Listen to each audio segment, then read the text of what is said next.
Welcome to another episode of AdventureSphere. Today I'll be covering Casey Scott Berry, a man missing from Blanca, Colorado. But first, become part of our family by subscribing to our channel, stay up to date by ringing the notification bell, and share our content to help spread awareness of how we can help recover missing loved ones free of charge. You never know who may see it, how hurt their heart may be if their family is incomplete, or how you may be a hero to them. Information shared in this episode is open sourced. The places I mention are shared with my blessing, so Casey can be reunited with his family, regardless who higher powers work through, us or another dive team.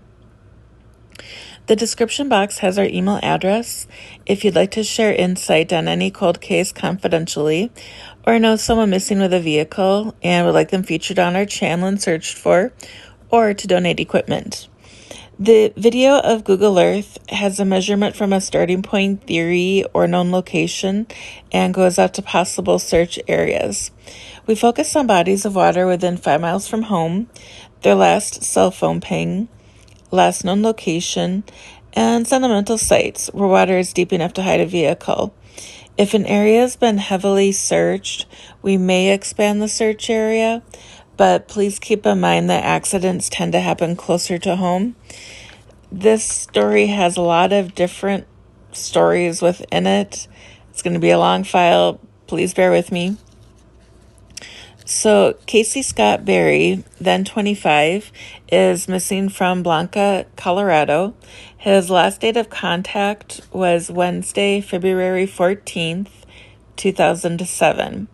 He goes by Patches and Casey, letter K, letter C. Casey was seen leaving home at 9 a.m. to go with a friend to an acquaintance's home in a very rural area in Blanca, Costilla County, Colorado. Casey was driving a smaller blue Mazda pickup. The Colorado Bureau of Investigations can be reached at 303-239-4201. Casey's birth date is October 6th, 1981. He will be 41 years old today. He broke his hand in the past, had metal plates and pins implanted, resulting in scarring. So if somebody comes across remains and they have metal plates in their hands, it could be a sign that it's Casey. He grew up in Central California and attended Reedley High School, where he played football and baseball. He was occasionally caught for marijuana-related offenses. I personally have nothing against it. I'm actually pro-marijuana just because as a nurse, I'm registered nurse, I'm not allowed to administer marijuana, but one of my clients used it years ago, and it would stop a seizure in its tracks. So, yeah, very good plant. I hope it gets legalized soon. Anyway, I digress. So, marijuana-related offenses. He took forestry classes in college, later joining the Youth Conservation Corps and planting trees in Colorado. He got married and had a child. They lived between Alamosa and San Luis, Colorado, with Dwayne Kulakovsky, and his girlfriend. According to Dwayne, Casey left home to visit an acquaintance known as Bob. Bob was violent and always carried a rifle. Bob is also a Native American. I don't know why he points that out so heavily. I need to check and see if there is tribal land in Costilla County. It would fall under federal jurisdiction if it is. And the car's found there, or Casey's body. So when Casey didn't return, Dwayne went to Bob's home. He observed Casey's body and a lot of blood. Bob told Dwayne that they got in an argument and he shot Casey 5 times in the head. Bob forced Dwayne at gunpoint to help clean up the mess and put Casey's body in an old car, which was set on fire. Dwayne didn't report it to the police, but they eventually found out. When authorities questioned Dwayne and his girlfriend, they agreed to help with the investigation. But after their release, they left town and haven't been seen or heard from since. Authorities have been unable to identify Bob or the home Casey was murdered in. Dwayne's whereabouts are unknown and is sought as a witness to the homicide. Foul play is suspected in Casey's case. Let's see here. The next website, Blanca, is in Alamosa County. Casey and Dwayne left together to visit Bob. Casey was driving a blue or brown Mazda pickup. Casey was traveling to Taos, New Mexico to look for work. That's reasonable distance, I'd say. The vehicle hasn't been recovered. They say the incident happened on February 17th, 3 days later than the other two websites, and to contact Costilla County. Let's see here. So Casey's older sister is Wendy. The next one, they say to go to the home of an acquaintance in a very rural area near Blanca, California. Blanca, Colorado. I'm sorry. Let's see here. The next website. Dwayne is originally from Nebraska. He was arrested in Oregon in 2015 and was arrested as early as 1987.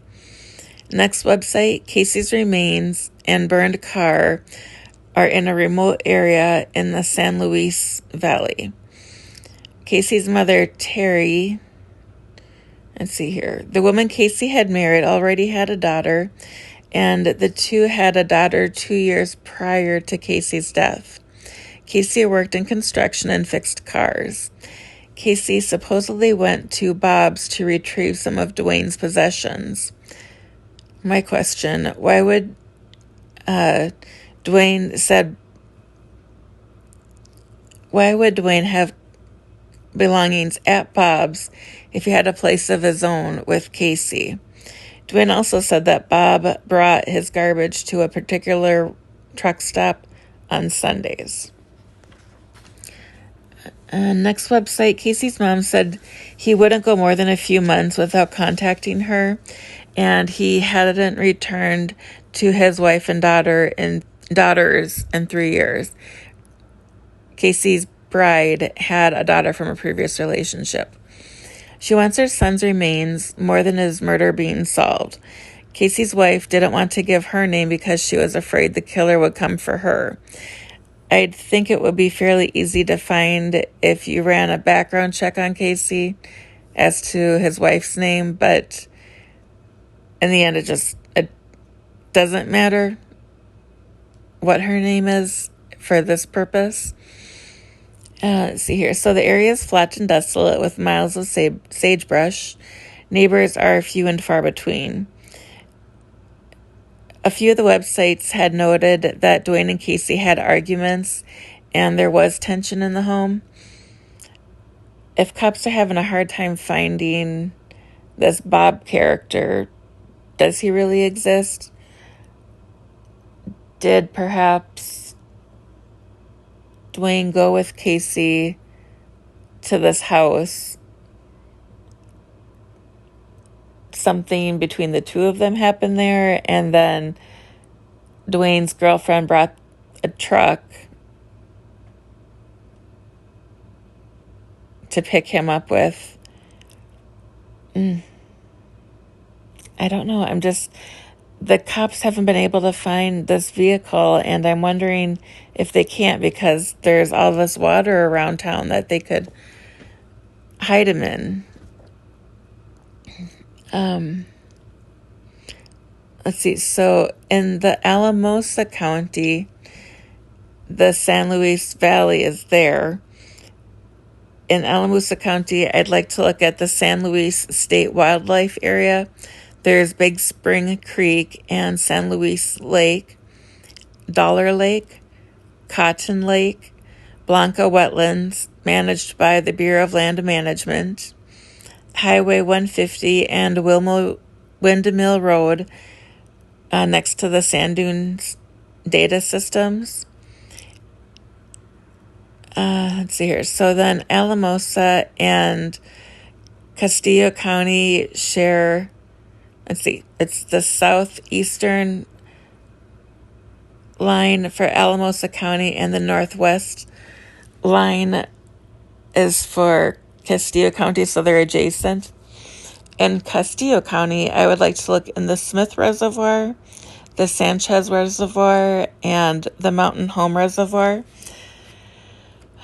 It's in I know they get snow. I don't know if it's enough to freeze the lakes this far south, but I would probably want to look in this, at this case, October, November-ish, I'm thinking. We'll see, because the water levels will have time to recede. It might make it easier to find him. So if you like this episode and haven't done so already, please subscribe to our channel, give our videos a thumbs up, and share the movement with those you influence. Feel free to send us an email for equipment donations, ColdCase information, and featuring a missing person with a vehicle. You're all so great at helping me grow this channel. Truly, from the bottom of our hearts, thank you. 100% of the donations received stay within the organization to purchase sonar equipment and other necessities that will help families for years to come. Your contributions, from subscribing, watching our content, liking and sharing, to financial support, make it possible to offer our services free of charge. I've been getting emails from families of missing people who thought their loved ones were forgotten, but they see the movement. Just please know that ultimately we want to live a road warrior lifestyle and reunite families with their loved ones.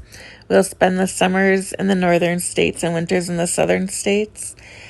Our first giveaway will occur when we reach 300 subscribers, and you must be subscribed to win. Immediate donation links are in the description. Kickstarter and GoFundMe campaigns are coming soon. The video will play maybe another 4 or 5 minutes so you can see the entire search area.